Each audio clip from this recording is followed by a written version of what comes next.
Hey, everybody. Welcome to A Little to the Left, a channel where we try to take conversations about gender, sex, reproductive function on the left, a little to the left. So, today, as you can see, I'm flying solo and I'm here to talk about menopause. And the reason for this is because I recently stumbled into some information about menopause while doing research on other things that I found really fascinating and really inspiring. And I felt like, as someone who turned 41 in October, I came to realize I really didn't know anything about menopause. I didn't even know when it's supposed to start. So I didn't know if that was something I could expect soon or further in the future and what to expect when it happened. And I just realized, like, I don't think any of us really have this information. So I just want to do my little part today to give you kind of a nice overview of some of the stuff that I've learned so that you can have that knowledge, you can be empowered. And then I've got links to really good resources if you want to learn more in the show notes already. So, let's have a little conversation about it because I feel like nobody talks about this. So I want to give some perspective on, and I do apologize. I wanted to make visuals for today. Y'all know I love a PowerPoint, but I did not have time. This required a lot of research, and so you're just going to have to watch me talk. But I wanted to give a little bit of background on kind of my perspective and approach to this topic, because as I mentioned, being someone who's now officially middle-aged, I have, like, in one respect, I love aging, and I think I've talked about that before, but I just find that the older I get, it's like the deeper my relationships get, the deeper my knowledge about things get, the less fucks I give about like what other people think about me, the further from the patriarchy I can get, the more I'm decolonized. And I find all of that amazing. But of course, you know, we're all afraid of aging in our own ways. And so menopause is kind of this big, scary final milestone for a lot of people where it really seems to demarcate your life as before and after. And I think a lot of our cultural narrative around menopause is it's sort of this milestone where you are going to become less and less vital, less and less vibrant, and everything's kind of a downhill slide to death. And so, of course, if I stop to think about it, I'm like, this must be rooted in patriarchy and ageism, which it is. But lacking any information, it's kind of hard to have any different perspective on menopause.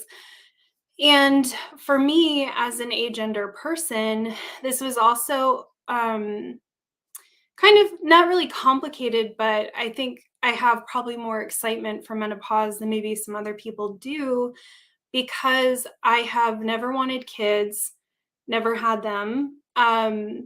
And I find that my period does not give me gender dysphoria exactly, but it's also something that I cannot seem to connect to in any meaningful way. And I find it to just be really burdensome and sort of a reminder of functions that I just don't want and would prefer to not have. If I had been like given the choice and I could snap my fingers, my plumbing would be much different. So it's also for me, there's that kind of gender identity layer to the whole process where it sort of felt like menopause could be this way out of some of these feelings that I have about my body, which again, I'm lucky that it doesn't get to the level of full dysphoria for me, but it's also like my beautiful co-hosts of this channel are really, and one of our best friends, like, are really excited about and connecting to their cycles and their periods. And my acupuncturist is, he even just on Friday was talking to me about really trying to time my eating and like the flow of my exercise to my cycle. And I just was like, I don't want to. And I'm resentful that like this is even something I have to think about. And I'm doing like work on that. I'm trying to find my way towards, because I always want to work with my body and be at peace with my body. But it's been hard.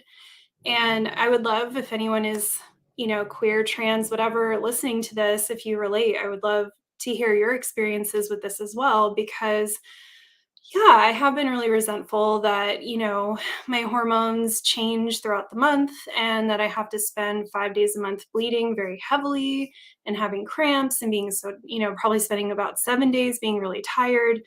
Um, and that's been difficult. So there's a lot about menopause that to me was like scary, but was also kind of intriguing. And I was really happy when, and looking into other things, I came across a lot of information about it that actually made it seem really exciting and something that I'm very much looking forward to now. And also just illuminated like how much disinformation is out there.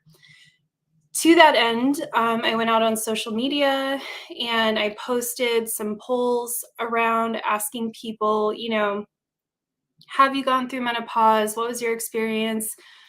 What, ideas do you have about menopause, whether you're someone who's going to go through it or not? And what do you know about it? What do you feel that you know about menopause? And a lot of the responses I got were really centered around the fact that we don't really know much about it. There's an overall kind of idea that it sounds bad. So there's an idea that like someone gets sick for a while and then they stop being fertile. Someone said it sounds really anxiety inducing and tiring. People said, there's this idea that it makes you less feminine or that you're like expired in some way. And someone also outlined that their mother, I think part of what can be anxiety inducing is that because we don't have a lot of information and because it is a process that can be extremely gradual, there's a lot of once you hit that like 40 to 45 mark, everything that happens to you, you're like, is this menopause? Is this menopause? Is this menopause? So there's this idea that you're just sort of constantly thinking about it. And there's no really good way to know when you're in the early phases if that is what it is or if it's something else. So there's just like a lot of question marks around it with this kind of vibe of like, ugh, it seems not great.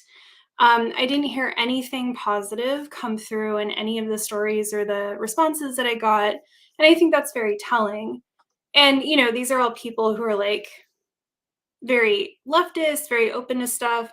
So I think it says a lot that given the sample size of like very feminist, very leftist people, even then there was still really not much that came through that was positive about it. So this is why I wanted to talk about this topic today. I think there's a pretty severe lack of media representation of stories of menopause. There's a lack of culture around this. If you think about other potentially age-related landmarks we have in our lives, like puberty, retirement, pregnancy, death, etc., we have all kinds of ways to celebrate those, talk about those. We have media about those, but we really don't have anything for that for menopause. This is deeply rooted in the patriarchy, as I mentioned. So, like, fuck the patriarchy always. I'm always going to take an opportunity to try to dismantle some of that. And I think most of all, what I want to have come through today is that menopause is not a disease. It's not a death. I personally think it's something that should be celebrated. And we should just generally know how our bodies work. So, here we've done a lot of work on this channel to talk about other things like vaginas, How do they work? So I think this is something that just falls under the category of the work we want to do, which is empower you with some knowledge about how your body works and what to expect and where to find resources should you need them. All right. So, misconceptions and medicalization, let's talk about it. To start off with some of the bad stuff so that we can end on a really good, happy, positive note. Because for me, this journey has been very positive overall, although I've definitely had my deep anger at the patriarchy along the way. So, as mentioned above, most people know very little about menopause, and often what they do know or think that they know seems to be very negative. So, let's go over some common myths about menopause and then maybe review a little bit of a brief history of how we got here. So, a lot of the common myths I think we hear about menopause include things like people who have periods are supposed to die out before menopause, but this is probably the darkest one. But modern technology, medicine, food, etc., is allowing us to outlive our usefulness. So I think we can all understand why that's trash and horrible. But this is something that people truly believe. They truly believe that menopause is this fluke that people who gestate are supposed to die off once their reproductive capacity goes away, and that it's just modern technology that's allowed us to live past that date, which we'll see is wrong. Everyone has a horrible experience with terrible symptoms, and there's a particularly sexist view of women becoming crazy, quote unquote, decrepit, barren, losing all vitality. A lot of what we can see in the tropes of like the witch or the crone tie into this a lot. A lot of that like vilification of older women seems to stem from, their jealousy of younger fertile women. And our ideas about menopause certainly tie into that. There's also this very cisnormative idea that estrogen makes a woman and testosterone makes a man. And so, therefore, we view any decline in these hormones as equal to like a loss of gendered identity, which means a loss of attractiveness to other people, a loss of viability as romantic or sexual partner, and a general overall value, like a loss of our overall value to society, which obviously those of us, especially in the trans community, but especially the non binaries, um, you would argue against that quite a bit. But I think this is something that we all feel. This is something very real, is that as long as we're functioning under the cishet patriarchy, there's the ways that even for men, having quote unquote high testosterone is supposed to be seen as this good thing, even though high testosterone is dangerous, out of check. It's actually not good for you and makes you, if anything, less virile. But we have these ideas that if we're like flooded with these sex hormones, then we're like, the peak of our gender presentation. And it's not surprising that in that, if we have someone going through a phase where those hormones go down and decline, then we're going to think that they are just less in these ways. So we also have the idea that because someone technically has the potential to impregnate another person or other people for the entirety of their lives, those that have their reproductive capacity decrease or go away makes them less than or broken. So it's kind of similar to the first point, but there's a lot of people who think that this proves that women are like the defective gender because men don't, are technically able to reproduce for the entirety of their lives. So this again is really just centering people's value on their sex hormones and on their reproductive capacity, which is very problematic, but is like something that is deeply instilled in our culture.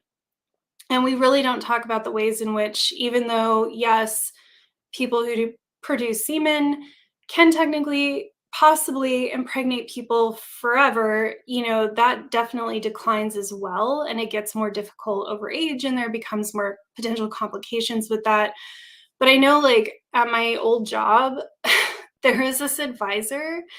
I don't remember exactly how old he was, but he, was probably in his 60s and had married this much younger woman and had a kid with her.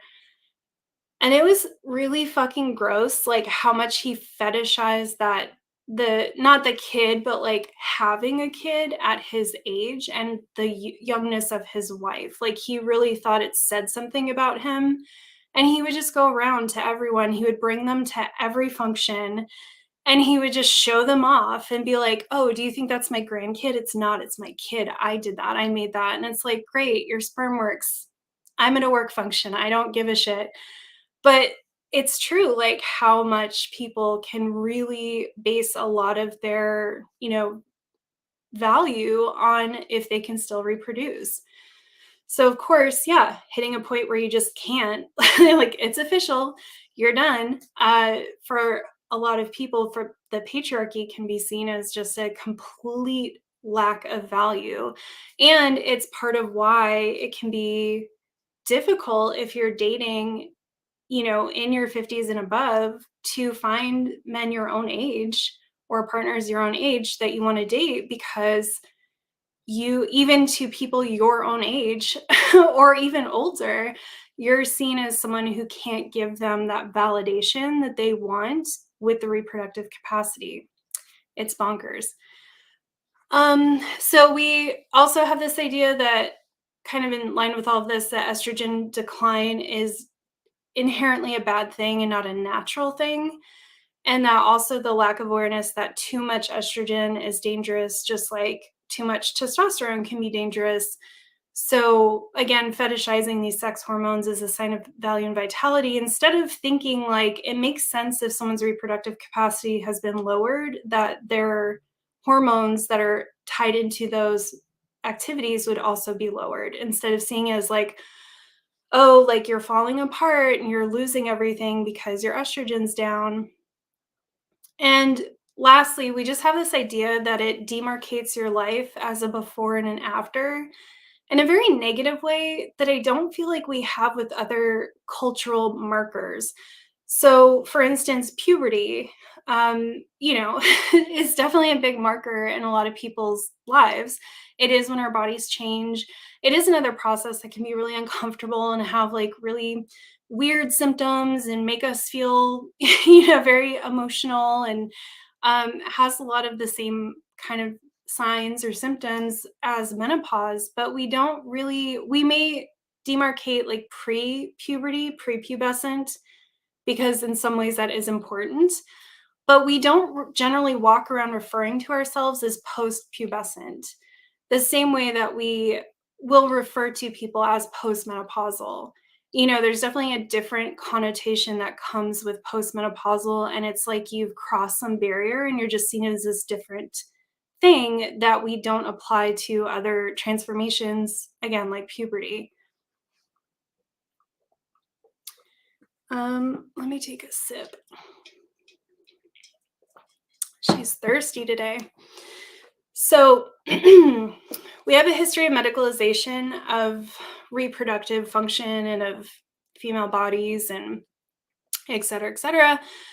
And this goes back when we're looking at menopause, at least as far as the ancient Greeks, who believed that men were in balance with the world and women were overly moist, as their flesh was loose, textured, and spongy.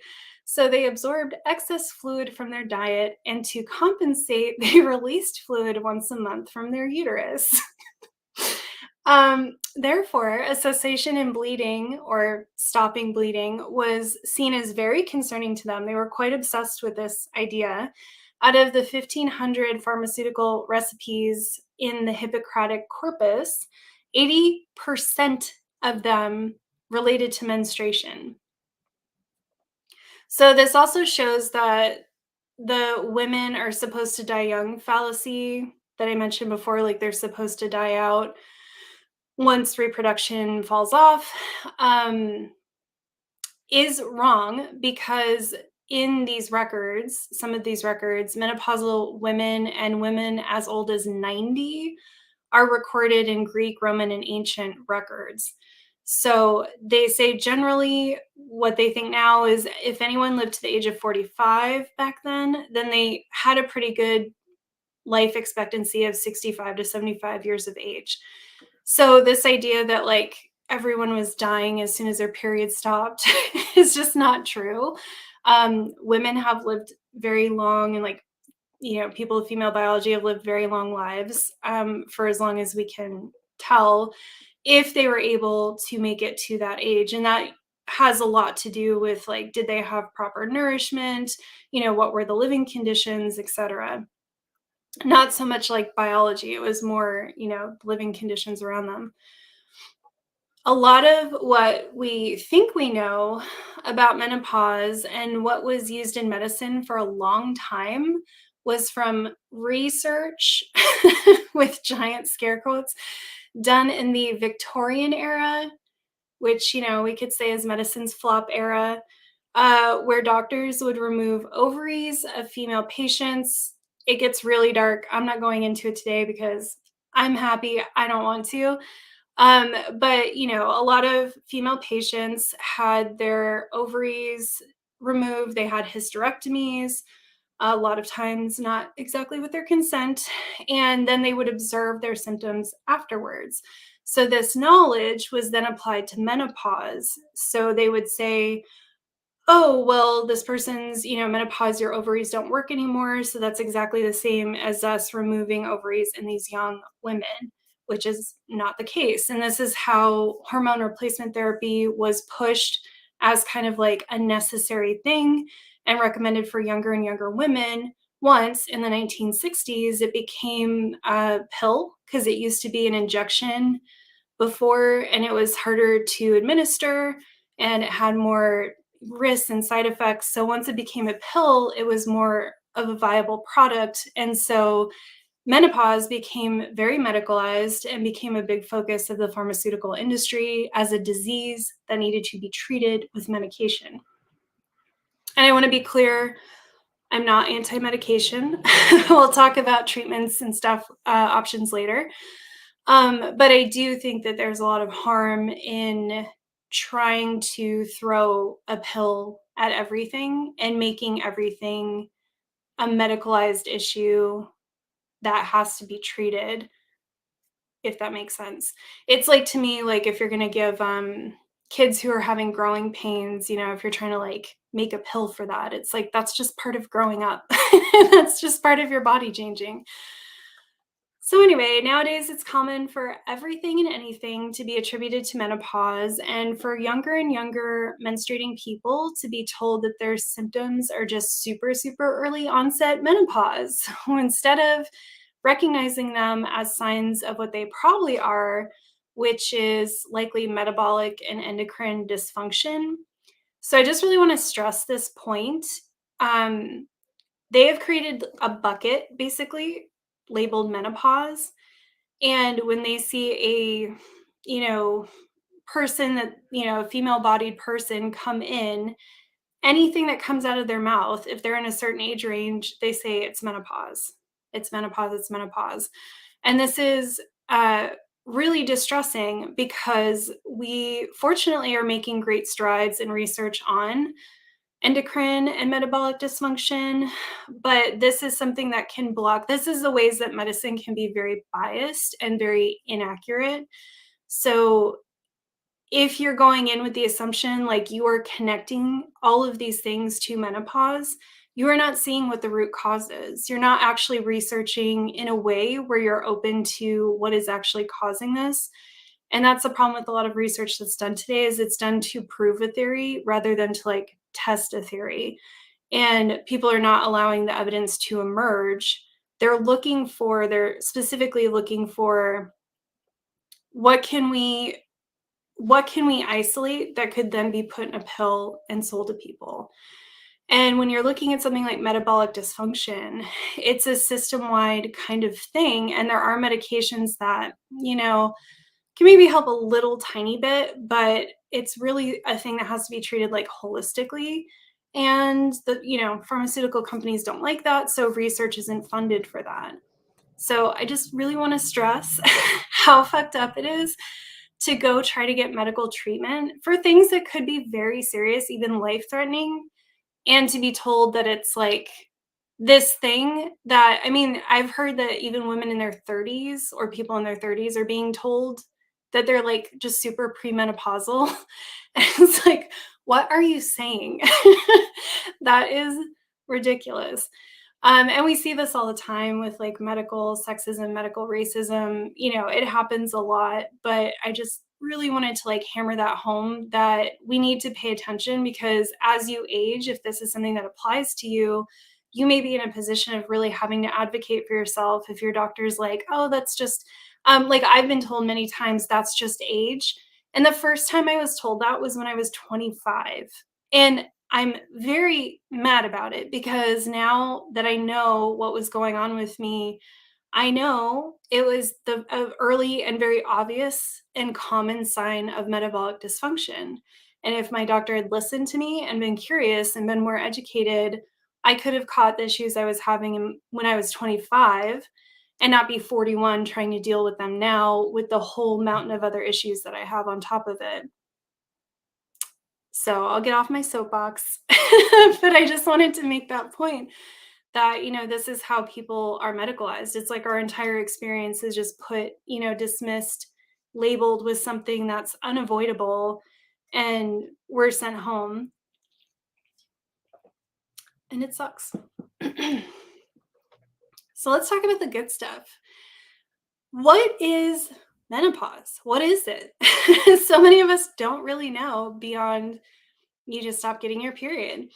So, it's often described as a second puberty, but in reverse. And from reading about it, I feel like that's a really apt description.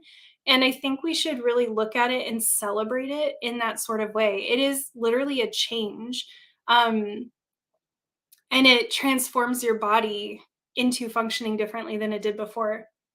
And I think that's really cool. So, the stages of menopause are really, you have menopause transition, which is, the period of time leading up to your final period. And then you have postmenopause. But the menopause transition can be broken into two, sometimes it's referred to as two different things. So to clarify, premenopause is basically interchangeable with transition. And then you might hear perimenopause, and that encapsulates the premenopause, or the transition up. And then it also includes the first year post your last period. So it's kind of like this sandwich of like a little bit before and a little bit after, to kind of encapsulate that whole time frame. And then postmenopause is anything after your final period. The tricky part with, as I kind of touched on before with this, is that you kind of don't know it's your last period until it's been 12 months and you feel like you can safely say that it's your last period. So this is where one of the truly horrific sounding symptoms of menopause comes in, which is like unpredictable periods.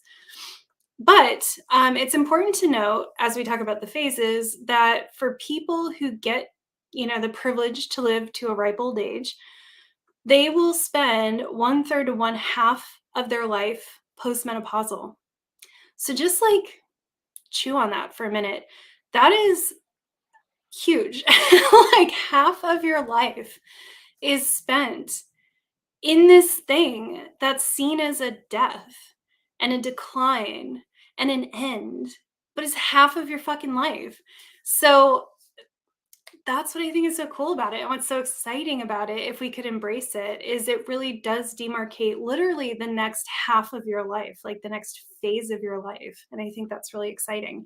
But it also just goes to show that it's really silly for us to vilify this change if we're then applying it. One of the books I read, she had a lot of percentages, but it's something like 1 billion people, I think, right now are like postmenopausal, or maybe like pre and postmenopausal, but it's like a huge amount of people. So it's like we're writing off just a huge chunk of our own lives, of other people's lives, and of the population. So how does menopause happen, and how does it work? We get about 400 cycles, so 400 periods in our lifetimes. That's an average. It's different for everybody, but that's about average. Menopause occurs when there are no more follicles in the ovaries capable of ovulating. So, meaning there are no more eggs, no more follicles that develop into mature eggs. The average age when this happens is 50 to 52 years, which is one of the questions I had. I was like, when does menopause start? I'm like, am I going to start it like now or do I have more time? For most people, you will be like menopause, like postmenopausal at 50 or 52 years of age. One of the defining features is a dramatic drop in estrogen levels, as the follicles are the main source of estrogen.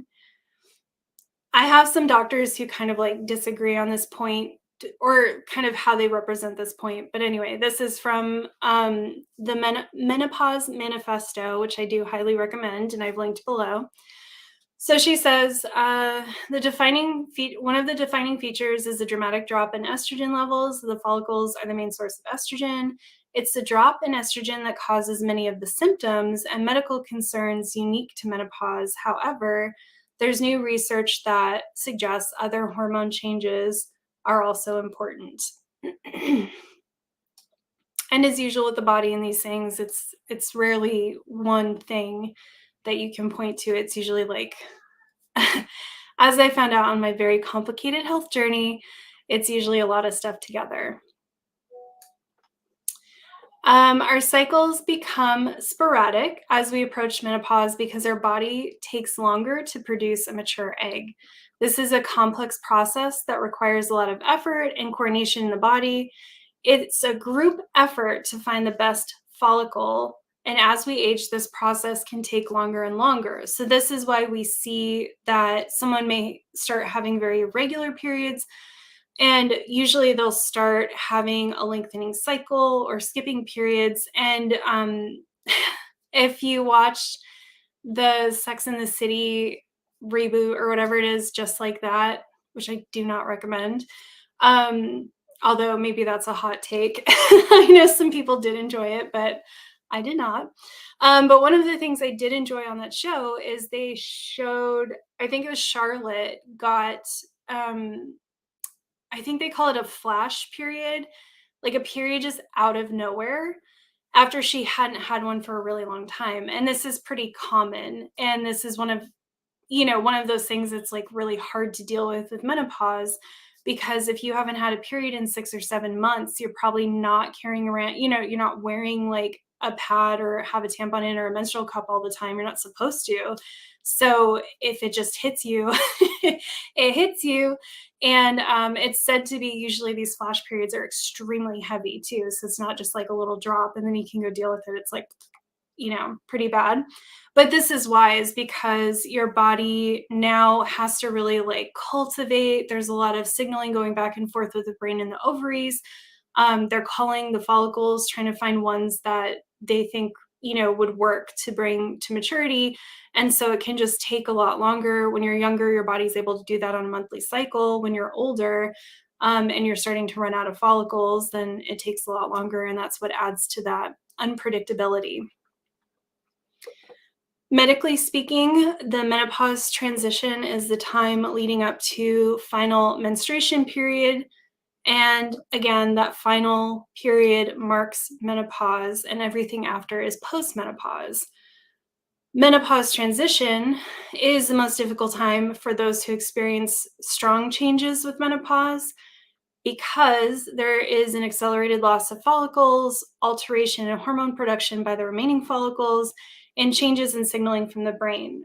So basically, everyone's just like working really hard, but the communication's starting to break down and things aren't really getting to where they need to go on time. And so your body's just doing a lot of work to try to still make this thing happen that is on its way towards not happening anymore.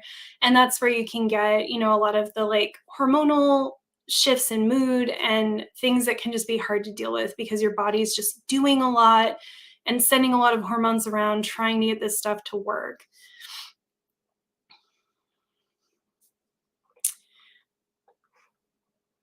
I'm reading a comment. When on hormonal contraceptions.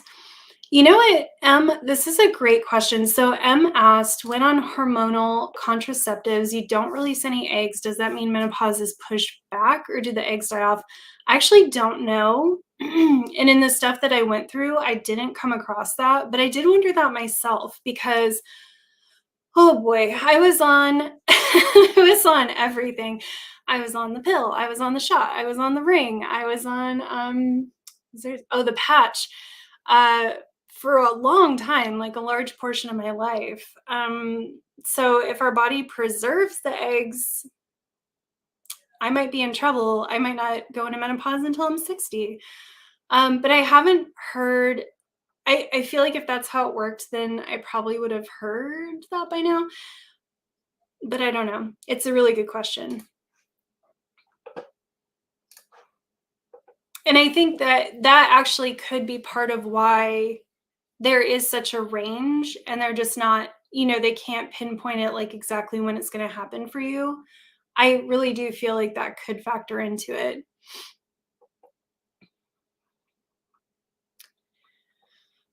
So, menopause transition is medically split into two phases. You have early and you have late, which are defined basically by how far apart your cycles are.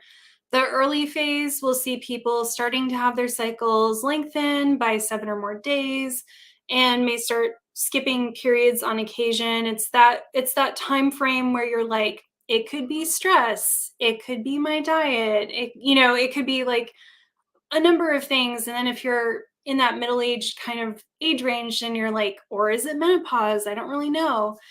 The late phase is more definitive. It's defined as when you skip 2 periods in a row. So when periods are 60 or more days apart. And then at that point, usually for most people, it's confirmed that they are in fact in menopause. Of course, this is also going to be complicated by if you're someone who doesn't get their periods either because of contraception or because of menorrhea. I hope I'm saying that right, which is a health condition where you don't get your periods. So that can also complicate you knowing if you have gone into menopause or not. The early phase is like the commenter said about their mother. So often, frustrating and anxiety inducing because it's more subtle and kind of uncertain. Because of uh, the up and down hormones that you're experiencing at this time, testing for menopause is unreliable. Dr. Jen Gunter does not really recommend it unless there's some kind of medical concern, because she said basically what can happen is your hormones could be like high 1 month and low the next month. So depending on when you go in to get tested, you're going to get different results and it's really not going to be very conclusive.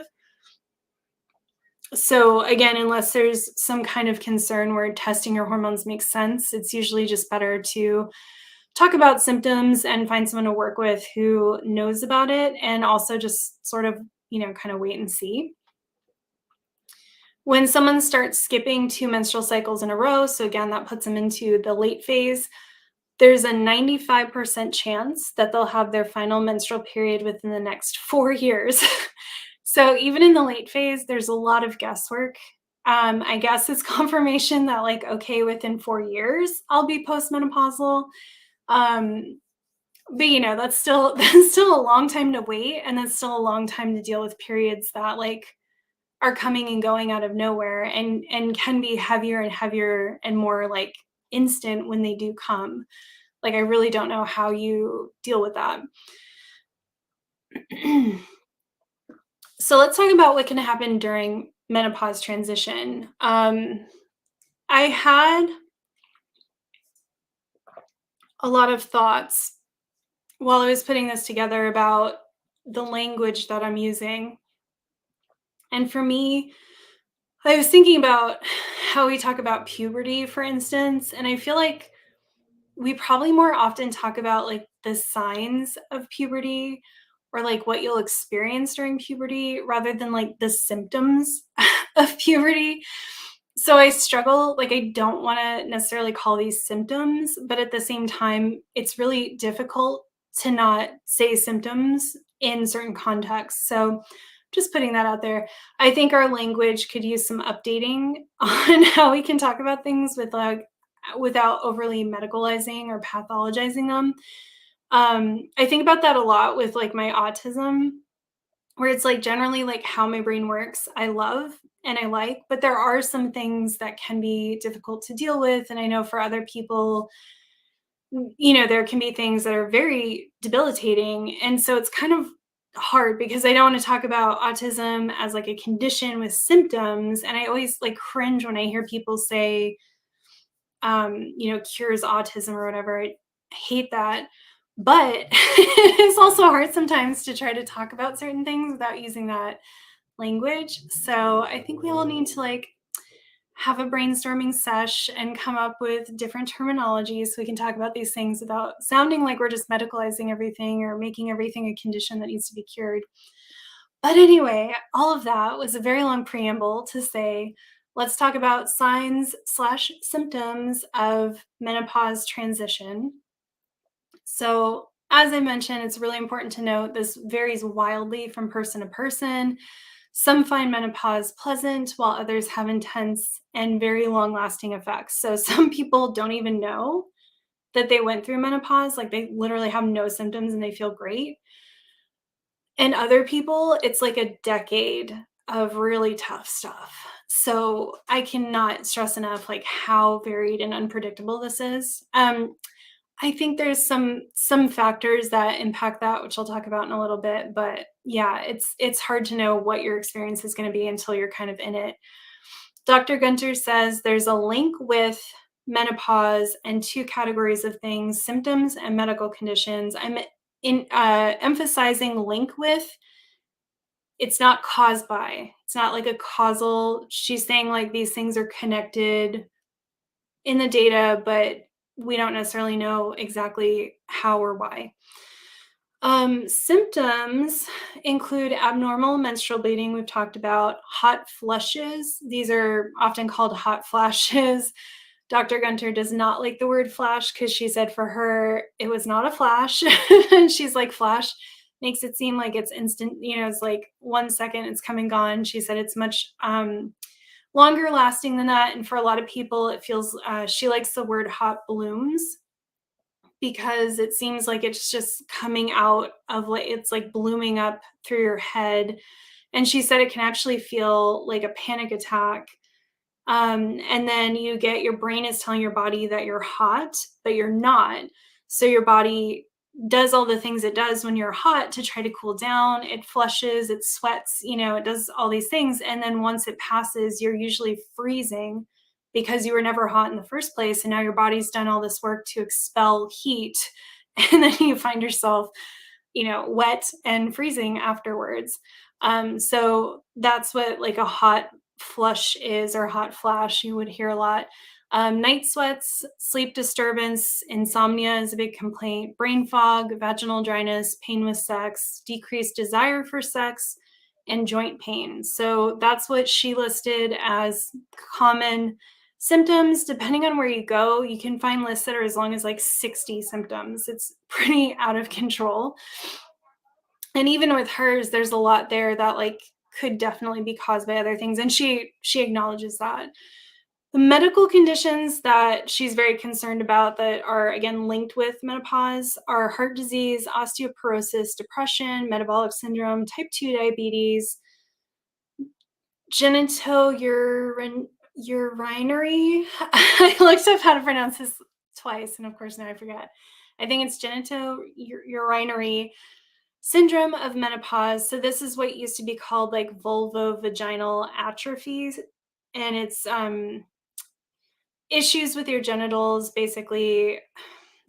I don't think atrophying is exactly the word we want to use, but it's issues with like basically all of the symptoms above like vaginal dryness, pain with sex, things like that, but taken, to the next level.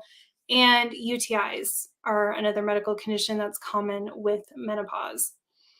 So, as I noted before, it's important to realize that these things are linked with and not necessarily directly caused by menopause. Gunter goes on to talk about a wide array of factors that are at play for all of these symptoms and conditions, including diet, exercise, stress level, social determinants of health, which include things like access to healthcare, the neighborhood that you're in, your access to food, things like that, and even adverse childhood events called ACEs. So, what happens with our bodies, and I think especially what happens with our bodies in middle age, is just so intricate and based on a huge kaleidoscope of things that I would always side eye someone who's like, oh, yeah, especially with something like menopause, where it's just sort of this natural process that happens. It's like, how is it causing all of these issues that can be caused by also so many other things? For someone to just be so direct and clear about it would make me a little bit suspicious. And we also need to acknowledge that these diseases are slow and progressive, and they're also often present. I mean, these same risks are present for people who do not have ovaries at the same age, or people with male sex hormones. Um, and for instance, erectile dysfunction is also linked with a higher risk of heart disease and a lot of these other things. So to blame it on menopause, do you know what I'm saying? It's like medically sexist, because it's obviously, if people who do not experience menopause are having the same increase in risk at generally the same age and time, then it's like something else must be going on here. Or in the very least, we should be talking about these two things equally, and we don't. We don't talk about erectile dysfunction. Like Dr. Gunter put erectopause, like trying to like create this medical term for it, and then, make it this thing that is medicalized and like pushed on people all the time. It just like isn't, it just doesn't work that way. So I want to contrast this a little bit with another book that I recommend. I like reading a wide array of things to get, as long as things seem legit. So Dr. Bright, who wrote Good Fats Are Good for Women, menopause, which is one of the clunkiest book titles I've ever heard. She takes a much stronger view of menopause and thinks that the issues with it are like basically entirely related to the endocrine system. I'm inclined to lean more towards this opinion just from all the research I've done and my own issues that I've had, because like I've had almost every single symptom of menopause starting in my 20s, and clearly I wasn't like menopausal. So who knows? I'm not trying to make any definitive statements here, but I think, like, again, we need a lot more research, and we need research that isn't being done with the biases that like previous research has been done. And I think that we can at least safely say that menopause, just like when we look at periods, when we look at pregnancy, even puberty, I would bet, these things like periods, I just can't in my heart believe that they're supposed to be so awful. I can't believe that we evolved with 50% of us just gushing blood and, being like so bloated we can't move, and like being in so much pain that we can't stand up. Like, I just can't believe that periods are supposed to be so awful. I want to be clear, I'm not saying that they are not that awful. They are. But I just think a lot of things that we experience that we now are like, oh, this is the worst. And these things are the worst. It's like they are, but also like I don't think that they're supposed to be.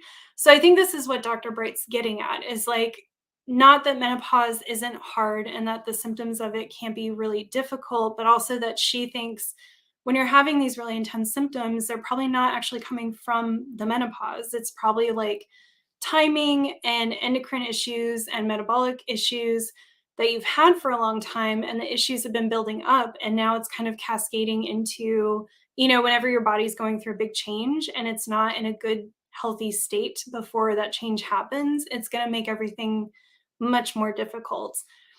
And middle age is just kind of when you see, like, traditionally, that's when people would get diagnosed with type 2 diabetes. We have people getting diagnosed much younger now, but that is why, like, you see the increase of heart disease and type 2 diabetes and cancer, because these are diseases that take a decade or more to develop in our bodies.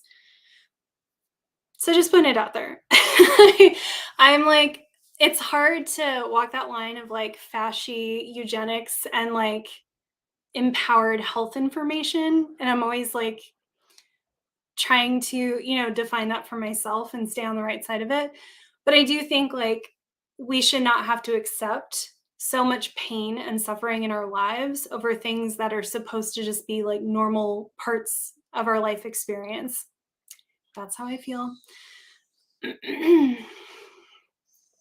And finally, for this part, I want to note that it cannot be understated the effect that low fat fads and the prevalence of eating disorders have had on our bodies. It's perhaps the most maddening irony, and certainly no coincidence, that those of us who need fat the most are the ones that are the most likely to cut it out of our diets and have eating disorders and do very strict regimens that take nutrients away from us that we need. Excuse me. All three of the doctors I've put in the resources discuss the importance of fat from different perspectives. And insufficient fat affects our brains, which is like brain fog is a symptom of menopause that you hear a lot. So it's like that could be part of it. Our nervous system, so anxiety and depression, which are also often linked with menopause, and our hormones.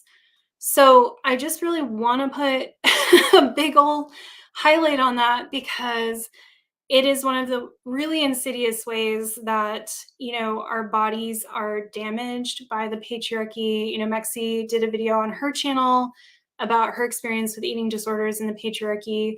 And it is the kind of thing, like, I think it's also easy to see it as a young person's game, so to speak. Like, you have an eating disorder when you're younger, and then you stop having it, and then like it's just this thing in your past. And the truth of it is it can affect you for a very long time. And it's also true that a lot of people don't actually recover from their eating disorders. They just hide it and people don't pay attention. And I think especially when you're an older person, people expect your appetite to taper off. I just don't, people aren't necessarily watching you the way they might have when you were younger. So I think this is a huge problem. I have a friend who's like concerned about her mother who's in this age range. And yeah, it's something that we have to consider and be aware of. It's almost like we think old people, and I'm using that term very loosely, like old people don't have eating disorders, or don't have these kind of emotional and mental health issues that younger people do. And it's like, of course they do. So I think this is another aspect that could make menopause really terrible for someone, is if they have chronically been underfed, undernourished, and especially if they have not been eating, and if they are not eating enough fat. That can make things really difficult, because your body literally just doesn't have what it needs to like perform all these processes. And as we get older, our bodies just don't bounce back the way they used to from stuff. So we may have the same habits that we had when we were younger, but we were like okay. And I guess that's age related. I would also say it's like cumulative related, because I think people just say, oh, you're old and that's it. But it's like, well, you're older, but also like you've been doing this a long time. And I think things just accumulate, and your body just is working super, super hard to like keep you alive. And then over time, the resources it has to do that run out. Does that make sense? So it's not just like, oh, you're old and that's why these things are happening, but it's more like your machinery, your coping mechanisms have just run dry, and you need to replenish them, and you need to stop doing the behavior that's making it hard for your body to exist. Easier said than done. But I think, yeah, just saying things are age related to me really like obscures a lot of important questions that we need to ask and a lot of important conversations we need to have. So, soapbox number 2, check. Um, I was really happy to read in Dr. Gunter's book, and I also listened to her on a podcast. I listened to 2 different episodes, and I have linked those below as well if you don't want to read a book or you just want to get introduced to her before looking into her book. Um, that she's quite trans inclusive in her work. She is very upfront that the research that we have, so the studies that inform our understanding of menopause and hormone therapy, et cetera, are all based on enrolled subjects who identify as women and have or have had ovaries. So that's just how the research has been done. More research is very much needed to include trans and non binary people. But what she says uh, about it is that trans men and many non binary people who don't take hormones will experience the changes of menopause as described here. Trans women who stop estrogen, as well as trans men and some non binary people who take testosterone, may experience menopause like symptoms. So it seems to be kind of a toss up. Some people do, some people don't. Um, and she said, like, really, as far as we know right now, that's kind of the most information that we have for trans people. And, just hopefully we can get better research and data in the future. But I did like that she at least like addressed it because I do always wonder, even when I try to speak in inclusive language, it's like very hard to do that accurately, considering some people are on hormone replacement therapy because it is like, well, yeah, if someone has ovaries but is taking testosterone, like, what does that mean for them? She said in the least, like, she'll know if someone's taking testosterone, then they at least won't have the symptoms of the period issues. So that's one thing that she knows for sure. But a lot of other stuff, yeah, it just seems like some people do experience the hormone fluctuations and some of the other side effects, and some people don't. And it just seems to be kind of a crapshoot. Speaking of, what is available to help if you want some help? So Dr. Jen Gunter fucking loves her some pharmaceuticals. She is all about quality of life. So she says all the time. So she loves talking about like your options if you want help mitigating the symptoms of again, I hate that word, but here we are. The symptoms of menopause. Then she says there are things that can help, and mostly just, hormone therapy. So they're calling it menopausal hormone therapy now. It used to be called HRT for hormone replacement therapy, but they decided to change it because they felt like HRT, given that it's replacement, was something that was continuing to medicalize menopause and make it seem like the estrogen or the hormones were missing due to menopause being a medical issue that needed to be treated and addressed. And she wants everyone to understand that, like, again, she loves medication, so she's all for it, but she wants people to see it as an intervention and not like you're replacing your hormones that are going down, because like those hormones are supposed to go down. But it can help smooth out some of the issues with the menopause transition period. It can make those more manageable. I think it can help with all of the symptoms, so like the hot flushes and the insomnia and all of that. There can still exist a stigma for it's called MHT, so menopausal hormone therapy. There's still a stigma for MHT that it causes heart disease, but this is like a really like out of date perspective that's based on misrepresented data. Like, what isn't? I feel like my whole life right now is just debunking everything I've ever heard previously. So what we know now is that MHT, so this hormone therapy, seems to be pretty safe for people who start it within 10 years of their last period. So there's a pretty big window there. You can, I believe, start it like when you're having the symptoms, premenopausal.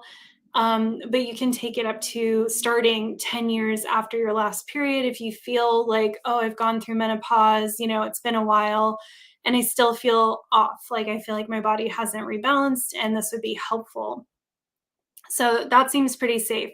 Where there is an increased risk is for people to start it after that time. So it seems like earlier is better if you want to do hormone therapy. And that's where some of that skewed data came from, is there's a difference in the risk for different categories or like age groups of people. So if you're interested in this and the medical professional you're talking to just states that it's dangerous, they're not current, like in the last decade or more, not current on the research. And therefore, they're definitely not someone who should be managing your treatment for menopause. And hopefully, you can maybe get a referral or find some other professional to work with that is more current on that research. It's a pretty good indication that the person you're talking to is just not going to be able to help you. So that can help you screen for a medical professional who can. The hormone therapy can be a pill, skin patches, or a topical cream applied to the skin. Dr. Gunter said the pill is pretty intense and I think it's like less reliable. So you're more often going to see either the skin patch, or I think the most common variation is the topical cream. There's also vaginal estrogen, which is applied topically to the vagina and can help with vaginal dryness. And if you're having like a lack of proper blood flow, so sometimes it can help with achieving orgasm or other issues you might be having in that respect. I think it also helps with UTIs, if I remember. And this was recommended by Dr. Gunter for trans men and trans masc individuals who are on testosterone and might find that that's drying them out or causing discomfort, because this estrogen treatment does not enter the bloodstream. It's purely topical. It does not pass through the skin barrier. So it won't interfere with their transition, which I thought was cool that she said that. There's a lot that could be said for treatment that addresses metabolic dysfunction and endocrine issues. All of the doctors I looked up agree on this. And it's hard because a lot of this stuff is very cumulative. So if you're waiting to address it when you're also going through your menopause transition, it's going to be tough. Some of this tough stuff takes a while to address and can require some pretty big lifestyle changes. So if you're a younger person listening to this, um, it might be something you want to look into now, like especially if you're having health issues now, like I was, in my mid 20s. And honestly, there are certain health issues I had had my whole life that I finally have some answers for, but I don't think we can overestimate how common these issues are. Some people are putting, in some preliminary research is putting metabolic dysfunction and endocrine issues at like 80 to 90% of the Western world has some level of these issues. So I recommend everyone of every age who has any kind of chronic health issue or who's just curious. I'm always curious about health. I like learning about stuff. Look into insulin resistance. This is a very gradual process that can lead to PCOS, diabetes, cancer, heart disease, Alzheimer's, and so much more. The treatment for PCOS, in fact, is metformin, which is a drug that increases insulin sensitivity because PCOS is caused by insulin resistance. And Alzheimer's is starting to be referred to as diabetes type 3 because of this direct connection. So, for those who don't know, insulin resistance is basically the precursor to diabetes type 2. And it's wild to me. I guess this happened because I haven't been able to verify this, but something I read said that fasting insulin tests used to be really expensive. So that's why it's standard to do fasting glucose and not insulin, but they're much cheaper now. And I think we're going to gradually see a change in our medical care where fasting insulin is tested, because we'll get our glucose done And our fasting glucose is only going to be high once we have a massive issue that's been building for like 10 plus years. So the precursor to that is looking at your fasting insulin. What's more informative is how hard is my insulin working when I haven't eaten to keep my blood glucose lower or like in the healthy range. That's more indicative of like our metabolic health than fasting glucose because again that's only going to pop once you're basically diabetic. So look into that. We don't have time to talk about all of that today. But I've been having luck in reversing some very long term issues and some conditions like my fibromyalgia is basically gone. And this was something I was told was going to continue to get worse and then cripple me in my older age. So there's a lot of stuff that we have more control over than we realize, but we just need to be pointed in the right direction and given the right information. I will be making content around this at some point in the future when I'm ready, but for now, just consider again if you're having certain issues, it might be something worth looking into and talking to your doctor about or reading some books on or however you like to do your health research.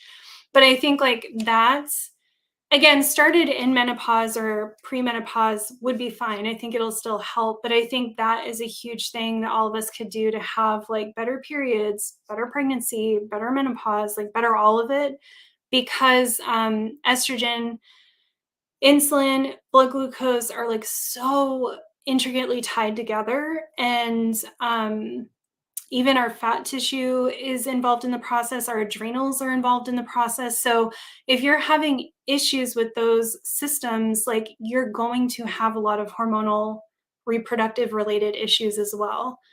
And I think that could really help a lot of us who are like, I don't know about all of you, but like I have had cramps that I literally thought I had to go to the emergency room for. Like that shouldn't happen.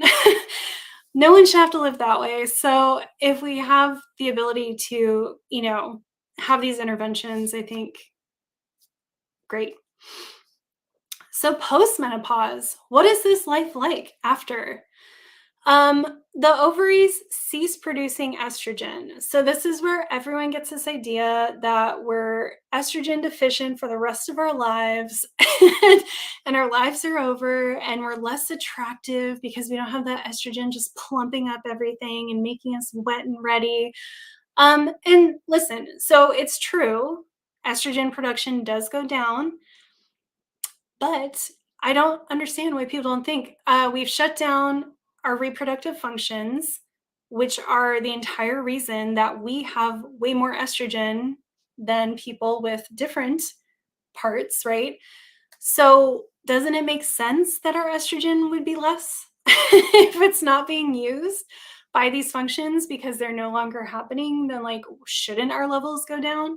Because otherwise, we have free floating unused estrogen around in our bodies, and that is really dangerous. That is actually connected to a lot of very serious health issues. So, estrogen is made up of three hormones. I don't know how to pronounce them, so I'm going to say E1, E2, E3, which is also their names. E2 is production. E2 production decreases in the ovaries post-menopause, but our livers, muscles, boobies, fat tissue, and adrenals are all already largely involved in the production of this particular estrogen hormone. And that continues post-menopause with the adrenals taking on extra duty to supplement that production. So our levels do go down, but it's not like this disappears from our body and what we need can't be produced. It can be, and it is produced by other places in the body. Dr. Bright, and again, she's a more radical one, makes the case that our estrogen does not, or in ideal conditions would not, really decrease in a way that should be detrimental at all. So, as we're really only decreasing one of these three estrogen hormones, and E2 even begins decreasing apparently while we're in the womb, which like doesn't fit this narrative that we're in this like horrible decline in menopause. E1 production can be reduced by metabolic and endocrine dysfunction. So that again, could be a likely connection to where we're causing these issues with estrogen, which is what we call, these three hormones, which isn't really super accurate when you look at, they each have different functions and are produced in different levels.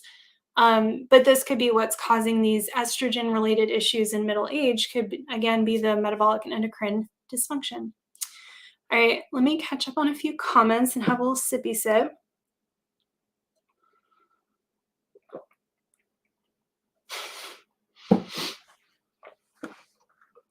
And welcome to the stream, everybody.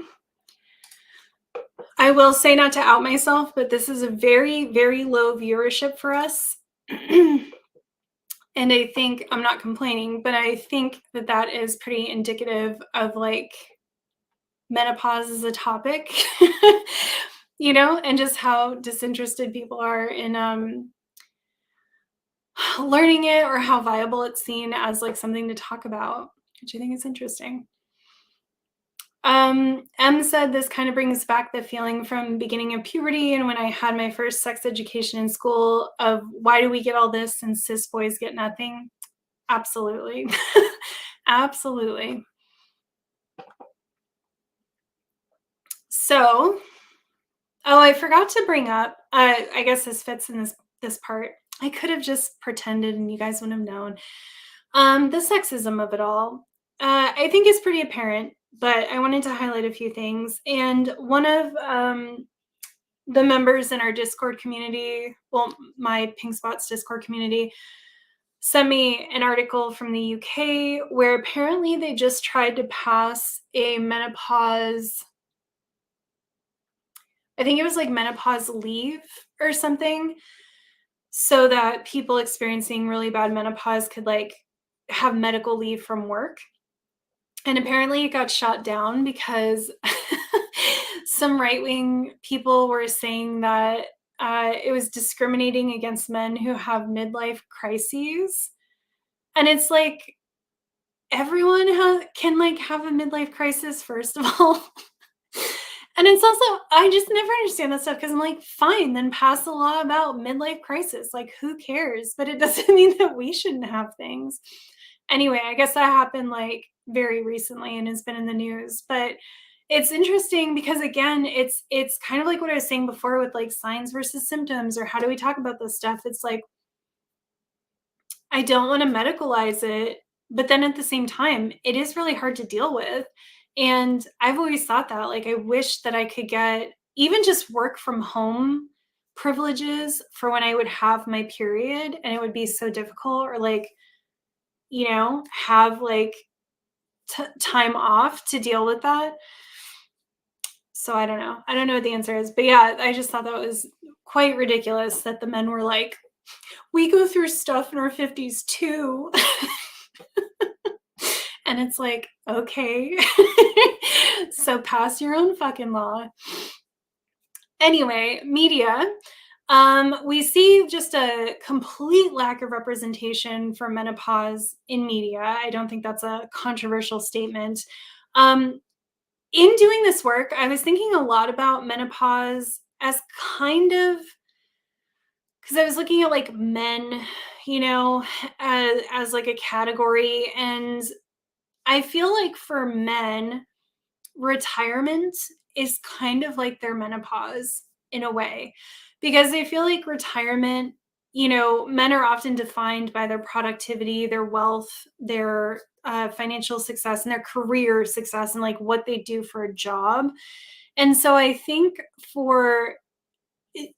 there's a lot of representation in media about stories that include someone who's retiring or has retired. And I can't think of a single story that focused on retirement that wasn't about like how awful it was and like how lost the guy felt, and like how, he just like struggled to find his identity and would be bored and bothering his wife because he's, just doesn't know what to do with himself and doesn't know how to define himself anymore, and is trying to feel useful, and often finds relief through getting involved in work, like volunteering somewhere, not like volunteering like charity, but more like oh, I'm going to take, maybe not volunteering is the right word, but, a lot of retired guys will end up taking a job at like a hardware store for minimum wage just to like have somewhere to go and something to do every day. And so I feel like, first of all, I would love to see, because in my experience, a lot of fucking men have a lot of personal growth post retirement. A lot of men become like much softer, or not necessarily post retirement per se, but like around that age. A lot of them like finally become open to doing work on themselves. They become softer, like especially if they have grandkids. I notice that they kind of like embrace and even acknowledge that they sort of missed that phase with their own children and are able to like be more present with their grandchildren and really enjoy, just being soft and being a grandpa and being like in love with these little babies. Um it's not universal, obviously, but I feel like I've heard that many, or like seen that many times, that like for men kind of getting to a certain age, being seen in a different way, because obviously we view elders, like ageism is a huge part of this as well. So man, woman, non-binary, whatever, like we tend to view older people more dismissively. And I think for a lot of men that kind of frees them up to like dismantle the patriarchy within themselves and have like a whole emotional journey. And so I really wish we had more media that explored that, like the softening of older men. I feel like all of the media we have for men around that age, again, is them either feeling lost and trying to find purpose and like basically more work, or it's centered around like the fucking Clint Eastwood types. Or I see a lot of actors like I started watching some Mark Wahlberg movie last night, and it was such disgusting fucking propaganda. I was like, ugh. Mel Gibson, I don't watch any of his stuff anymore. But you can see there's this class of men who have hit like this certain like 50 to 65 age range. I mean, Liam Neeson has made an entire career around this, but it's all about like, oh, I'm old, but I'm deadly. I'm still like, I can beat people up and have young wife, blah, blah, blah, whatever. And I just think like, where's the other side? Where's the like soft little granddaddy story? Like, that's what I want to see. I want to see some guy who just realizes like, I don't want to feel like this anymore, and I want to connect with people in my life and I want to tell them how I feel. Like a lot of men in this age range, I'll hear, because like a lot of my friends, have dads in that age range, and they're like, oh my god, my dad cries all the time now. And he's like always telling me he loves me, and it's like, hugging me all the time. And I think that that's a common experience, and I wish we saw more of that. Anyway, that was a total aside, but I do think it's relevant in the sense that I think menopause is kind of similar in a way, where it's this redefining of yourself at a phase in life where you're being told by society that you're not valuable anymore. And I think for a lot of women, and people, sorry, um, who go through menopause, they have an opportunity to like focus on what they want, probably for the first time in their lives. And that's like really exciting. And I want to see content around that. And I do want to see content of someone having difficult menopause experiences and grappling with their identity and feeling old and stuff. I feel like we get stuff that nibbles at the edges of that. Like we get stuff that's age related, but I don't feel like we get stuff that's specifically like focusing on menopause. One of the closest examples I saw was I watched Fire Lane Girls, and one of the characters thought she was, I mean, this is mild spoilers. She thought she was going through menopause, and then she ended up being pregnant. And I was like, of course it's the opposite, right? Like you thought you were losing your reproductive capacity, and instead, like, oh, you're still vital and you're pregnant. And I was just like so sick of it. And there's so many actresses nowadays. I have been very excited to see that it seems like a lot of actresses that I grew up with um have wrestled themselves, a fair amount of power in Hollywood and resources, and they're using that to make their own content, for better or worse. I'm not, signing off on any of these people, but we see like Nicole Kidman is popping up in everything lately. Jennifer Aniston, Reese Witherspoon is all over the place producing stuff and starring in stuff. And I think that's cool. Like, it's exciting to see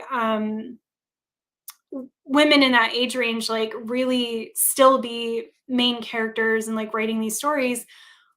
But I feel like the vibes I get is they're all doing it in a way where it's like, see, I'm still hot, and they're all trying to look really young. And I'm like, I just want that's fine, but like I want someone who's like I think these actresses are afraid to talk about because like they're most of them in an age range where I'm like, you have had to have gone through menopause by now. So make content, like I want to know about it, right? Tell us about it. Make content about it. But I think there's a fear, even though they know that they're older, and that's part of why they're doing this work. I think there's a fear that that's like a step too far. Like that's a thing that people can't unknow about you. And that's what I've wrestled with myself thinking about going through menopause. As excited as I am for it, I'm like, wow, that really is kind of very official that, I can joke about my age and about being old, but like once I'm postmenopausal, it's kind of like, yeah, there's this I don't know, there's just this cultural idea that's like, oh wow, you're old. So I get why they're afraid to go there, but it just makes me sad that I'm like, I know, like Nicole Kidman must be postmenopausal by now. And it's like, let's hear about it. Do a character about it. Like it doesn't have to be your story, but like have a story about someone going through that transition and like how they process it. I just wish we had more representation. I will say though it wasn't addressed directly. What how do I say her name? Oksana no, Luoxana Troy from Star Trek The Next Generation, Deanna Troy's mom is great representation. She is very sexual. She's very confident. She's very vivacious, vibrant, older woman. So I think she's great representation of that age range and just like how amazing life can be after menopause. But she doesn't talk about it directly. We did have Golden Girls, so great for that. And we now have Grace and Frankie, but even those, like, Grace and Frankie are just super postmenopausal. So it's still not telling that like transitional story. But I think that that's super good representation. I think the representation of people being postmenopausal and having like amazing lives and starting businesses and not that it has to be all good, but just showing that like life is not over and that you can be creative, innovative, in love, sexual, happy, whatever, is really important. So I hope we get more of that. We have our cultural dialogue around menopause. So I think while it's true that estrogen seems to have benefits, it seems to be protective against type 2 diabetes. Medicalizing and stigmatizing someone's reduced levels of estrogen while we don't medicalize those who are testosterone dominant or who are having declining testosterone levels is pure sexism. And I'm not saying I want that to happen. I'm not like, oh, go do it, but just other people. No, I want it to stop. But I just want to like point out that there's a lot that happens for people with male hormones that we don't medicalize in the same way. We also need to examine how we're medicalizing bodies in general and how the pharmaceutical industry has so heavily influenced and shaped our culture around how our brains and bodies work. Research has been skewed in favor of finding pathways, chemicals, nutrients that can be isolated and packaged into a product and then sold. And this also allows for people to make ads, right? Like, are you feeling this way? We always joke about that, like, are you sad? But that it's true. That's part of why menopause has, this ever-growing list. And so many other things have these like ever-growing lists of issues. I mean, it's because we're not finding the core issue underneath it all. And a lot of stuff is getting applied to a lot of things. Um, but B, it's also because like we want to sell a solution to people. And it just makes for really bad science. Um, I forget his name, but there's a researcher who evaluated like some ungodly amount of research that's been done. And he found that only 15% of it was really scientifically valid, and that like 85% of it was just junk. That's like really discouraging.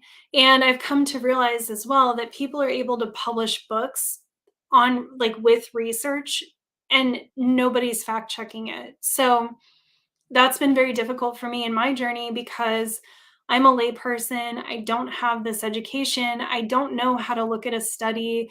I now have like taught myself some things to look for, but like I still am pretty dependent on other people's interpretation of data and whatnot. So I feel like that's all of us, right? Or most of us, like we kind of don't have the tools to vet this stuff ourselves. And we're just sort of at the mercy of like trusting our doctor, for instance, who may be using information that was done poor, like valid, quote unquote, but like done poorly like 30 years ago, and isn't up on the current stuff. I think I mentioned this before, but I now go to a clinic because I'm on like free state healthcare. I go to this clinic that's a residence clinic. So all of the doctors, are doing their residency, they're very young. And honestly, it's been the best healthcare of my entire life because they're all so curious. They have fresher information. They're listening to podcasts, they're reading books, they're watching YouTube videos. Like, I can talk about stuff that I have encountered online. And instead of having someone roll their eyes at me and being like, stay off Google, they're like, oh, yeah, I heard that. I heard that podcast too. Or like, I've heard about this. Like, I don't have any experience with it, but like it sounds really interesting. And I've had the most like fruitful conversations with my healthcare providers that I've ever had in my entire life. So we need, more curiosity, and we need to just see the ways, like we need to push back against everything being medicalized. And again, I can't overstate enough. I don't want to make that sound like I don't think it's okay to take medication if you need it, or if you and your healthcare provider decide that it would be a good thing for you. I think that that's great and fine.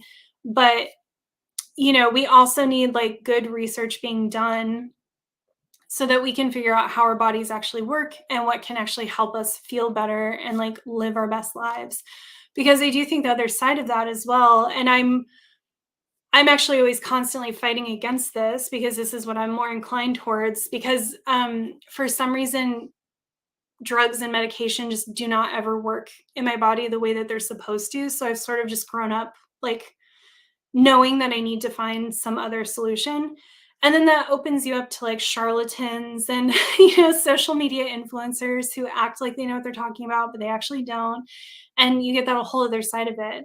And I do think that there's a lot of ways that we can like naturally heal ourselves, but I think, you fall into the dangerous trap of like natural cures and things that could actually be dangerous. You got the whole goop, you know, era that we're living in.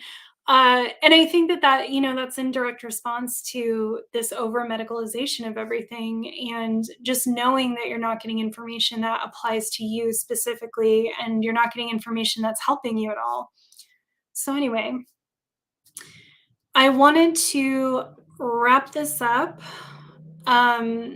with the best of the best. So I wanted to give you some evolutionary info because I thought it was so interesting, and the benefits of menopause, and then some closing thoughts. So, did you know, and you will if you saw my Instagram or my Twitter, but like nobody looks at my Twitter. We are the only land animal, we're the only land species that has menopause. Isn't that so cool? And the only other animals on Earth, excuse me, that have menopause are 4 different types of whales.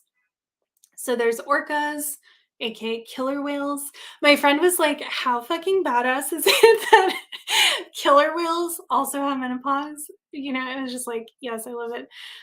Short-finned pilot whales, belugas, and narwhals.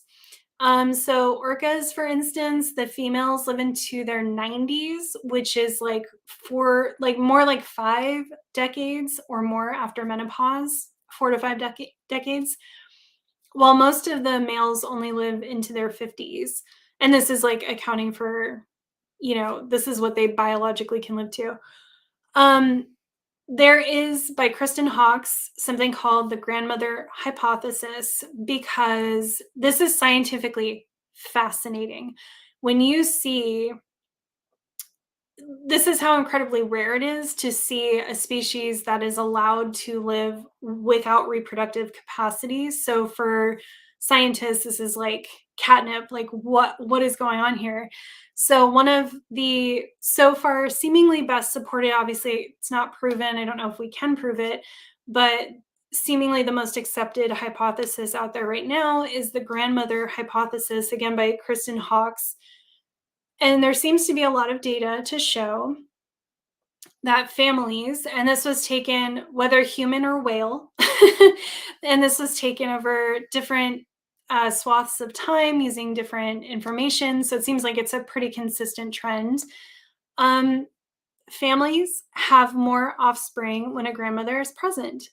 The presence of a grandmother also extends the likely lifespan, or like the possible lifespan, of all offspring. So when you have a grandmother around, it seems like you have I like to call it like quality over quantity in this case. So you're having basically people who stop reproducing. So technically that person is perhaps having less offspring than they could if they kept being able to reproduce until death.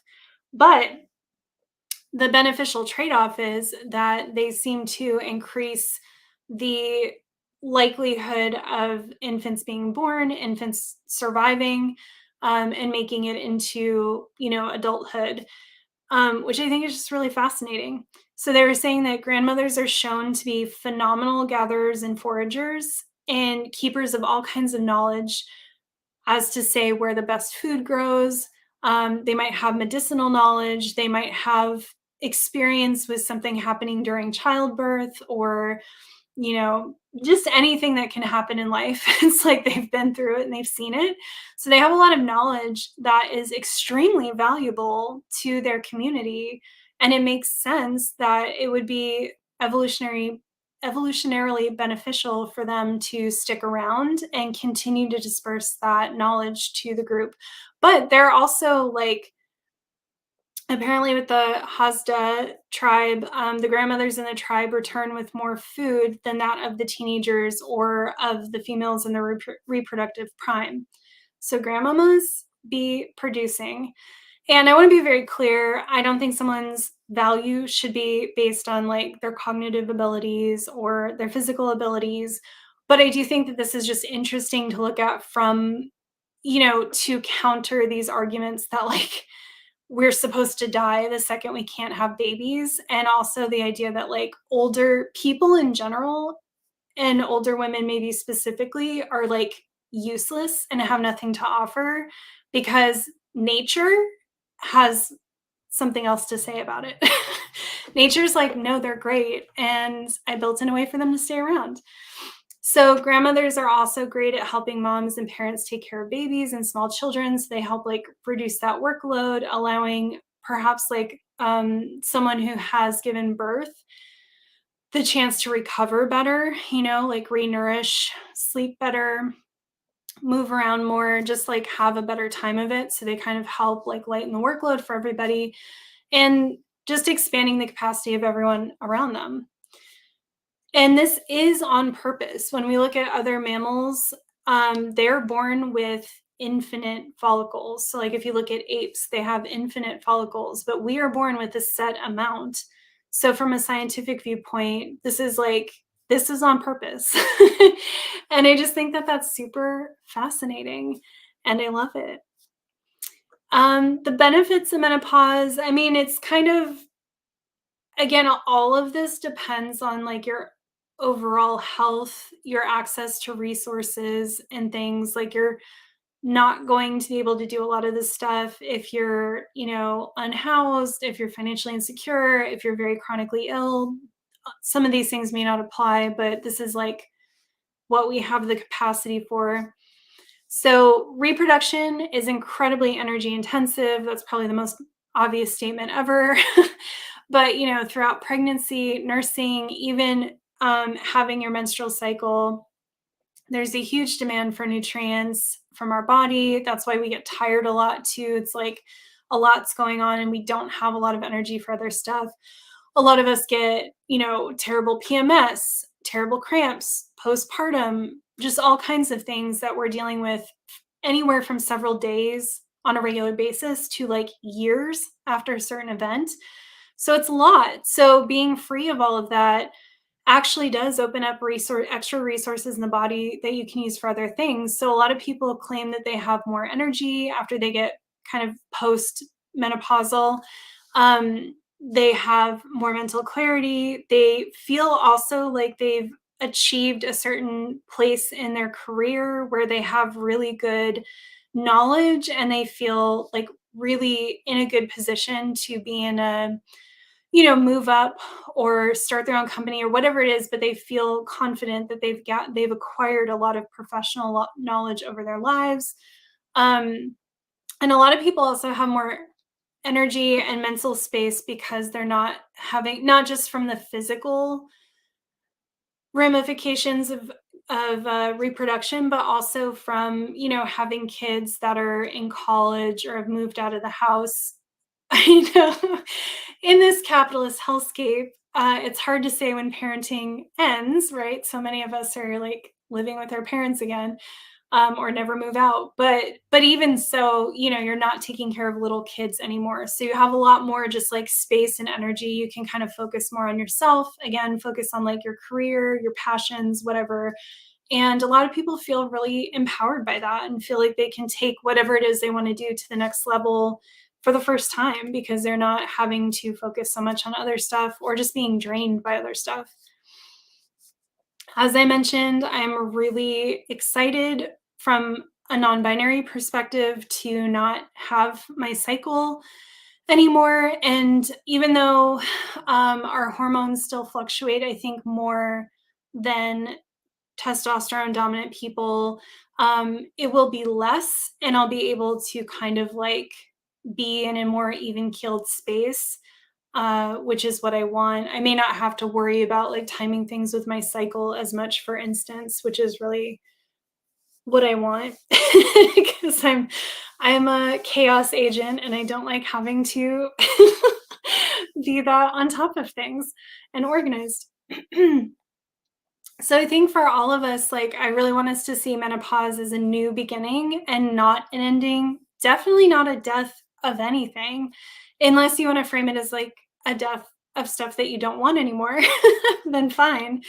But it truly is like a second life. It is a brand new beginning and it's intended by nature. Like we are given this by nature, by evolution, to extend our lives. That's the entire purpose of it, is to allow us to live for a very long time and to give elders the opportunity to make use of their collective wisdom and have an active, productive role in their communities, which is something we need to get back to, right? Like we treat our elders horribly.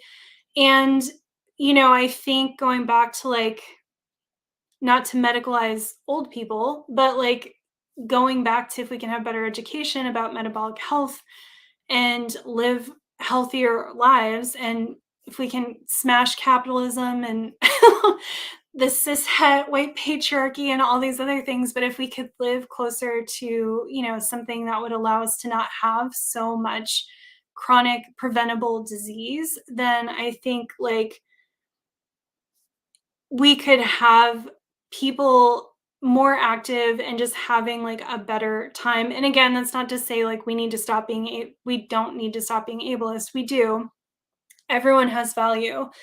But like I think like that's part of why we look at old age is this just ending, because I think for so many people, I think about my father, who I don't talk to, fuck him, but I think about he had his first heart attack when I was in kindergarten, and then his life has just been heart disease, cancer, diabetes, and he's still alive, but he hasn't had good quality of life.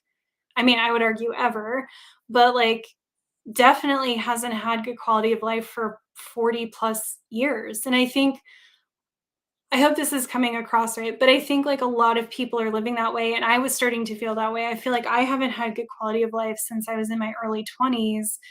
And my quality of life then was shit because I was super poor in an abusive relationship, et cetera, et cetera. And so I think a lot of people just feel that it's like, ugh, just more of this and it's hopeless. But it doesn't have to be, hopefully. But there's a lot of steps that need to get us to where, we can generally have better quality of life and hopefully connect to one another more. But in the meantime, old people rock. Too long didn't listen. And we should find ways to reintegrate older people into our community because they're valuable and they deserve to have love and community regardless. My closing thought, though I don't ever want us to be overly focused on a person's values, as I said, I think we have a lot of cultural opportunity here to use menopause as a milestone to celebrate that someone has made it to a certain age, which I think in and of itself worth celebrating, and where they have accumulated knowledge and life experience.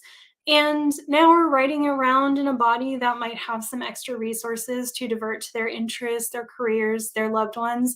I just really hate when I see people talking to old people like they're babies and like they don't have like wants or needs or opinions or passions. Even if there's a bad, I mean, there's a lot of like racist, crappy white, yes, but old people out there, uh, they're not like babies. They're still human beings. And I would love to see menopause celebrations be like a gateway into changing our view of aging and people who are older than us and really celebrating their lives because however old someone makes it to, like, that's amazing. And if you make it through menopause, like, that's amazing. I'm so grateful every time I have a birthday, even though it can have complicated feelings. I'm also like, I made it. I did it another year. So menopause, is a second puberty. It's an extension of life. It's transition into something new. And I just think we should have menopause parties um, as like a regular thing, the same way that we have celebrate birthdays and weddings and all kinds of other things. I want menopause parties at like work where you'll come around and eat some cheap, disgusting cake together and celebrate, Linda from accounting's menopause. I think that would be great. Dr. Jen Gunter even suggests that we should ditch the word menopause. It has some crappy background that she talks about a little bit, and use something else. I think a lot of people refer to it as the change. I at least hear like older generations from mine refer to it as the change a lot. And often it has an ominous tone. So I think if we could get rid of the ominous tone, I think it's great. Like it is the change, or the next step might be something fun to say. But I'll just leave you with this quote from the Menopause Manifesto. She writes, "The term menopause came to be before science knew hormones existed. It was never meant to signify a pause. It was invented by a man who felt women should cover their arms and not wear blush," true story, "whose book on the subject contributed nothing valuable to the body of knowledge except it left a term that ties women forever to menstruation. The word menopause was then weaponized by the pharmaceutical industry and transformed from troublesome phase of life into a lifelong disease that affected every woman. And not just any disease, the worst kind of disease, one that made women undesirable to men. It's not a great origin story. The word menopause is due for an update." And I agree. I think it's all due for an update. So that's it. We did it. That was a lot of talking by myself. Thanks for hanging in there. Um, as I mentioned, there are resources in the show notes currently right now you can go check out. So I recommended Dr. Gunter's book, Menopause. So my text is coming out. Menopause Manifesto. It's hard to do an ME and then an MA right after it. This book is, if you're going to read anything or you want like one resource, this book I think would be it. As I mentioned, she loves medication and stuff. She's very research based, and I believe she's a clinician, so she treats people herself. The book is extremely comprehensive. So she goes through everything from like the history of menopause and like the concept of menopause and research that was done, up to like how to treat your symptoms, how it works. It is very technical, but it's written in a way I did not find it hard to read at all. I think she did a really good job making it accessible. So that's what I can recommend. Like, if you're like, tell me just one place to go. If you're like, I don't want to read a fucking book or I don't want to read one until I have more information. As I mentioned, Dr. Gunter was on the We Can Do Hard Things podcast. That's Glennon Doyle's podcast. So I linked she did 2 episodes in a row with Glennon, and I linked to number 1 and number 2 in the show notes. But I felt like that gave a lot of really good information in just 2 podcast episodes. So I feel like if you just kind of want an overview and you're not interested in deep research, like that would actually be I think that would be all you would need to know. And sorry, because it'll probably be a lot of a repeat from what I said today. Good Fats Are Good for Women, Menopause by Dr. Elizabeth Bright is another book. I'm recommending this one. So be aware, Dr. Bright is not vegan. Dr. Gunter is very like she talks about all types of diets. And she just mostly focuses on like fiber and fat and things like that. Dr. Bright is not vegan, but the reason I like this book is because it has really great, very radically presented information. Like, she is a fucking mad feminist and she is angry at the patriarchy and she wants y'all to know about it. And I love that vibe. So I felt like the background information of like, I felt that she did a really, really good job of talking about how reproductive function and female bodies have been medicalized throughout time. And I found that really helpful. Like, she goes into the whole Victorian era stuff really well. And so I really appreciated that. And she has the kind of outlook of like, we don't even need, like, this does not need to be a thing that is so terrible, that like it actually could be pretty great and not have any issues. And I like kind of reading all opinions and seeing what I think. But like I said, I do kind of lean towards, I do think a lot of the issues that we experience are perhaps preventable or treatable.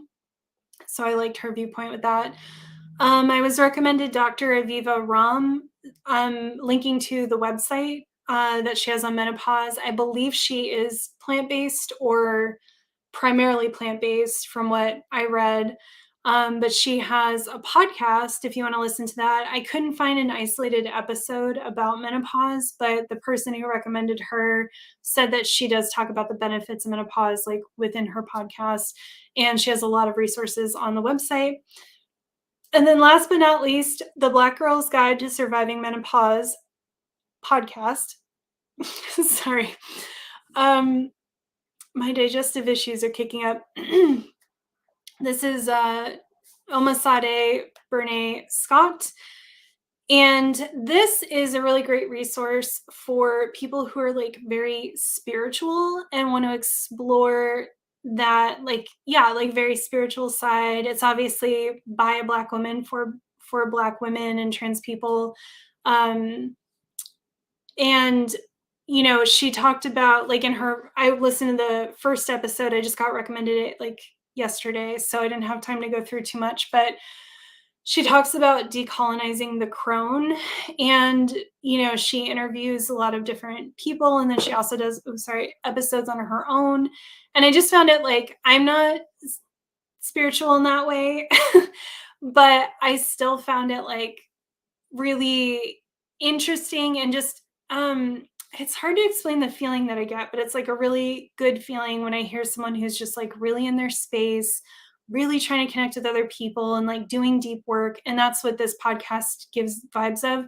She was recommended, my friend read, I guess, Adrienne Marie Brown's most recent book or something by Adrienne Marie Brown. And apparently she was gushing about this podcast. So I think that'll tell you like what kind of vibes you're in for. So if you like Adrienne Marie Brown vibes, then like you'll probably like this as well. But I thought it was really cool. And that is exactly the kind of content that I think we need out in the world, you know, someone on this like deep emotional spiritual journey, sharing that with other people. And she's very much like inviting other people into that community. And I think that's wonderful.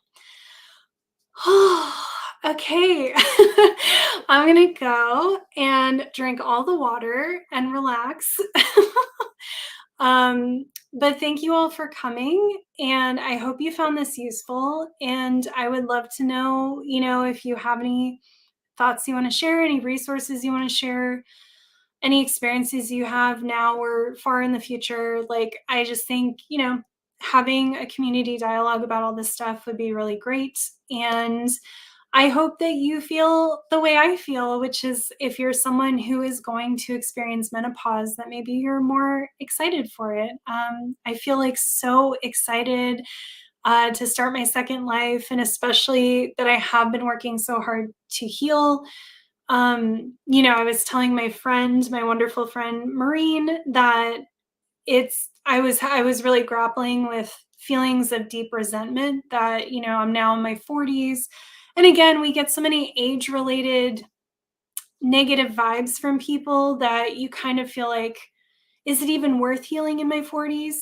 Which is ridiculous to think, but you know, it's just like, oh, it's hard for me to process that, you know, I'm still going through these issues and I'm still trying to find a solution. I'm still working on things, and now I'm this age. And she was like, but think about how much better the next 40 years are going to be than the first 40 years were. She's like, they'll probably feel longer, they'll be more like rich and nourishing.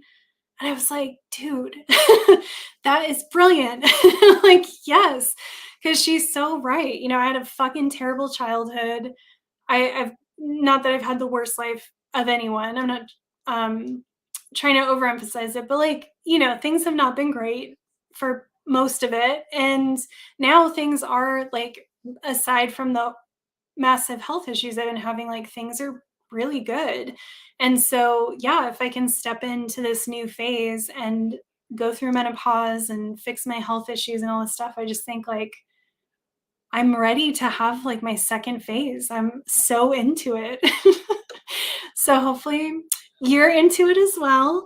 And hopefully you're just armed with better general knowledge. So if you hear someone talking about menopause, you know, you can educate them a little bit if they're saying something that's wrong or problematic, or if they're just fretting about it and they don't really know where to go, you can tell them where to go.